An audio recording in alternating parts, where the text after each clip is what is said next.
سلام سامعین، پیش خدمت ہے اردو کرائم تھرلر کی ابن صفی مرحوم کی تصانیف کی سیریز میں عمران سیریز کی پہلی ناول دھوئیں کی تحریر چیپٹر 1۔ لیکن شروع کرنے سے پہلے ہمیشہ کی طرح آپ سے گزارش ہے کہ اگر ابھی تک آپ نے ہمارا چینل سبسکرائب نہیں کیا ہے تو سبسکرائب کر لیں، شکریہ۔ دھوئیں کی تحریر چیپٹر 1۔ کیپٹن جعفری نے انسپکٹر والٹن کو چوتھا پیک پیش کیا۔ کیپٹن جعفری کے لیے چوتھے پیک کا مطلب تھا چوتھائی بوتل۔ اس سے پہلے ہی وہ آدھی بوتل خالی کر چکے تھے، اور یہ کوئی معمولی شراب نہ تھی، دیسی ٹھرا تھا۔ انسپکٹر والٹن کا تعلق دراصل اسکاٹ لینڈ یارڈ سے تھا، اور وہ یہاں ایک بہت ضروری اہم کام کے سلسلے میں آیا تھا۔ محکمہ خارجہ کی سیکرٹ سروس کے ایک آفیسر کیپٹن جعفری سے اس کی یہ پہلی ملاقات تھی۔ انسپکٹر والٹن کی آمد سرکاری نوعیت کی تھی، اس کے بارے میں کسی کو ابھی کچھ معلوم نہ تھا۔ دراصل وہ براہ راست چیف آفیسر سے گفتگو کرنا چاہتا تھا، لیکن چیف آفیسر تھا کون؟ شاید کیپٹن جعفری کے فرشتوں کو بھی علم نہیں تھا۔ اس نے اس کے متعلق اتنا تو ضرور سن رکھا تھا کہ وہ کوئی معقول آدمی نہیں ہے۔ یہ بات اسے ان 5 آفیسروں میں سے ایک نے بتائی تھی جو اب اس محکمے میں نہیں تھے۔ انہیں دوبارہ ملٹری کی سروس میں بھیجا جا چکا تھا۔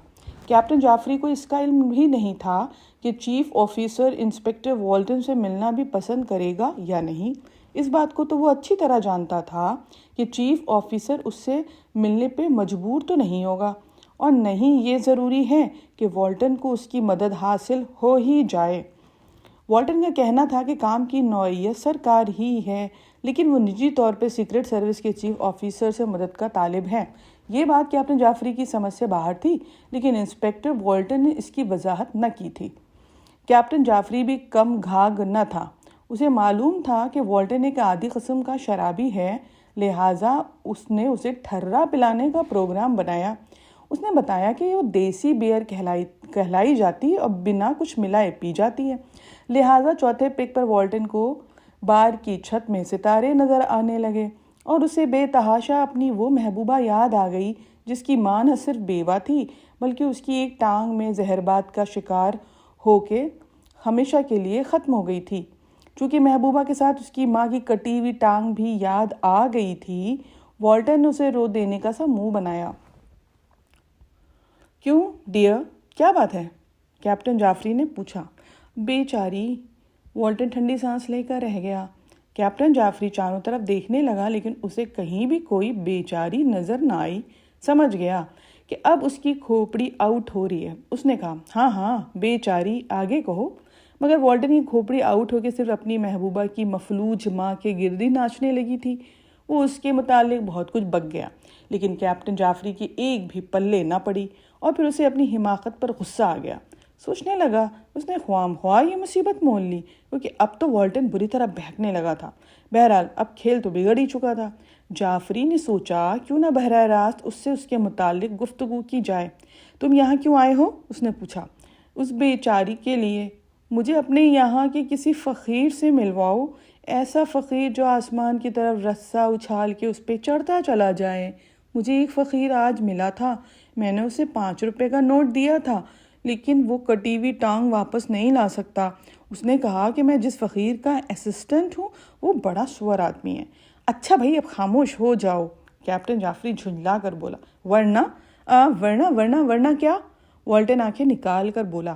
کیا میں تم سے کچھ کمزور ہوں؟ جعفری گویا بہت زیادہ ڈاؤن نہیں تھا، مگر تھا تو نشے میں، لہٰذا اسے والٹن کا لہجہ بہت برا لگا۔ اسے غصہ آ گیا۔ ایک ہی گھوسے میں تمہارا جبڑا محروم کر دوں گا۔ او یو! والٹن نے دانت پیستے ہوئے گالی بکی اور ہاتھ گھمایا، لیکن اس کا ہاتھ جعفری کے چہرے پہ نہیں پڑ سکا، کیونکہ دفعتاً ہال میں اندھیرا ہو گیا تھا۔ ساتھ ہی ایک چیخ تاریکی میں لہراتی ہوئی کیپٹن جعفری کا اور کیپٹن جعفری کا نشہ حیران ہو گیا۔ پھر اس نے قریب ہی کسی کے گرنے کی آواز سنی۔ چیخ 100% والٹن کی تھی، اور وہ اس کے کانوں کے قریب چیخا تھا۔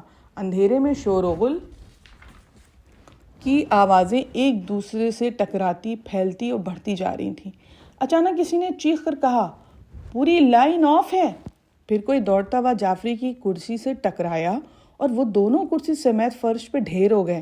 کیپٹن جعفری نے اسے انگریزی میں گالیاں دیں۔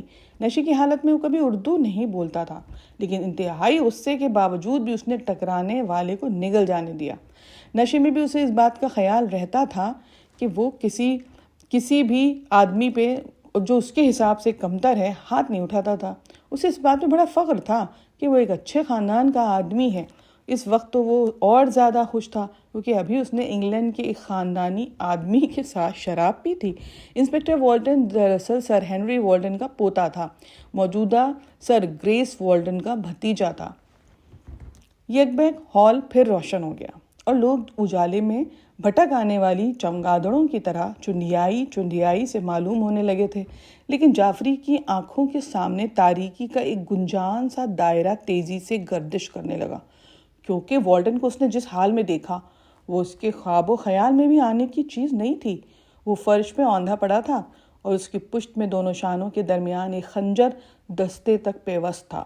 باہر میں ہلڑ مچ گیا۔ والٹن ٹھنڈا ہو چکا تھا۔ تھوڑی دیر بعد ڈاکٹر نے یہی بتایا کہ کیپٹن جعفری کا یہ عالم تھا جیسے اس نے ہفتوں سے شراب نہ پی ہو۔ پولیس کو بیان دیتے ہوئے اس نے بہت احتیاط سے کام لیا۔ نہ تو اس نے یہ بتایا کہ اس کا تعلق محکمہ خارجہ کی سیکرٹ سروس سے ہے، اور نہیں یہ ظاہر ہونے دیا کہ مقتول کا اسکاٹ لینڈ یارڈ سے کوئی تعلق ہے۔ اس کے بیان میں یہی تھا کہ وہ اور مقتول ابھی ملے تھے، ان کی دوستی تھوڑی پرانی تھی، دونوں دوسرے جنگ عظیم میں اتحادیوں کی طرف سے لڑے تھے۔ آج اتفاقاً یہاں موجود ملاقات ہوئی اور جعفری نے اسے بار میں مدعو کر لیا۔ اس نے بتایا کہ اسے والٹن کی جائے قیام کا علم نہیں تھا۔ پولیس نے اسے تقریباً 5 گھنٹے تک روکے رکھا۔ بہرحال جعفری نے یہ ایک سنسنی خیز تجربہ تھا۔ اس نے بموں اور گولیوں کی گونج میں اپنی زندگی کا حصہ گزارا تھا، خود اپنے ہی ہاتھوں سے درجنوں کو موت کی گھاٹ اتارا تھا، مگر والٹن کی اس حیرت انگیز قتل سے زیادہ اسے اور کسی چیز نے اتنا متاثر نہیں کیا تھا۔ رات کا بقیہ حصہ اس نے جاگ کر گزارا تھا۔ ٹھیک 5 بجے اس کے فون کی گھنٹی بجی۔ ہیلو، دوسری طرف سے آواز آئی، کیپٹن جعفری؟ ہاں، جعفری بول رہا ہوں۔ X2 speaking. اوہ، چیف آفیسر، جی فرمائیے۔ کیا پچھلی رات تم اور والٹن تنہا تھے؟ جی جناب۔ جعفری اپنا سر کھجانے لگا۔ کیا تمہارا بیان جو تم نے پولیس کو دیا تھا صحیح تھا؟ نہیں جناب والا، کیسے ممکن تھا کہ میں اپنی موجودہ حیثیت کے متعلق کچھ بتاتا؟ خیر، اس کے علاوہ اور وہ سب کچھ درست ہے، جعفری نے جواب دیا۔ اگر تم پچھلی رات نشے میں نہ ہوتے تو میں اسے تسلیم کر لیتا۔ دوسری طرف سے آواز آئی، اوہ دیکھیے جناب، اور پھر تم تھرا پی رہے تھے، لعنت ہے تم پر۔ اگر پوسٹ مارٹم والوں نے معدے میں بچی ہوئی شراب کی شناخت کر لی تو تم بڑی مشکل میں پھنس جاؤ گے۔ اوہ ہاں، جعفری کے حلق سے عجیب سی آواز نکلی۔ خیر، یہ تم نے اچھا کیا کہ والٹن کی اصلیت چھپا گئے۔ آپ جانتے ہیں؟ جعفری نے متحیرانہ انداز میں کہا۔ ہاں، یہ بھی جانتا ہوں کہ وہ مجھ سے ملنا چاہتا تھا۔ میرے خدا، جعفری نے حیرت سے کہا، پھر آپ اس سے ملے کیوں نہیں؟ X2 سے کوئی نہیں مل سکتا، جواب ملا۔ جعفری خاموش ہو گیا اور ایک لمحے کے لیے خاموشی چھا گئی۔ آپ والٹن کی اصلی شخصیت سے واقف ہیں؟ جعفری نے ہکلاتے ہوئے کہا۔ ہاں، تو پھر آپ یہ بھی جانتے ہوں گے کہ وہ آپ سے کیوں ملنا چاہتا تھا؟ ہاں، میں یہ بھی جانتا ہوں۔ اچھا، اب تم دیکھو، تم پولیس کے ہاتھ نہیں آؤ گے ورنہ کھیل بگڑ جائے گا۔ میں نہیں چاہتا کہ میرے محکمے کا کوئی آدمی عوام کی نظروں میں چڑھے، کیا سمجھے؟ تمہیں یہ بھی معلوم ہونا چاہیے کہ پولیس تمہارے چاروں طرف جال بن رہی ہے، سمجھے؟ اچانک ٹھائیں ایک فائر ہوا اور گولی سامنے والی دیوار سے ٹکرائی۔ ریسیور جعفری کے ہاتھ سے چھوٹ گیا اور اس نے بے تحاشا کھڑکی سے باہر چھلانگ لگائی۔ کھڑکی زمین سے زیادہ اونچی نہیں تھی، پھر بھی اس کے داہنے پیر میں کافی چوٹ آئی۔ اب وہ سڑک پر تھا۔ کھڑکی سے پھر ایک فائر ہوا اور اس بار بھی جعفری بال بچا۔ سردیوں کے دن تھے، سڑک سنسان پڑی تھی۔ جعفری نے ایک گلی میں گھس کے دوڑنا شروع کر دیا۔ اسے ایسا محسوس ہو رہا تھا جیسے وہ خواب میں دوڑ رہا ہو۔ جعفری بزدل نہیں تھا، لیکن وہ اندھیرے میں چلائی جانے والی گولیوں سے بہت ڈرتا تھا۔ اس انتہائی دلچسپ عمران سیریز کی داستان کا یہ حصہ یہاں پہ ختم ہوا۔ اگر آپ ابھی تک ہمارے ساتھ یہاں تک بنے ہیں تو سبسکرائب کیجئے، اور لائک کرنے میں اتنی کنجوسی کیوں؟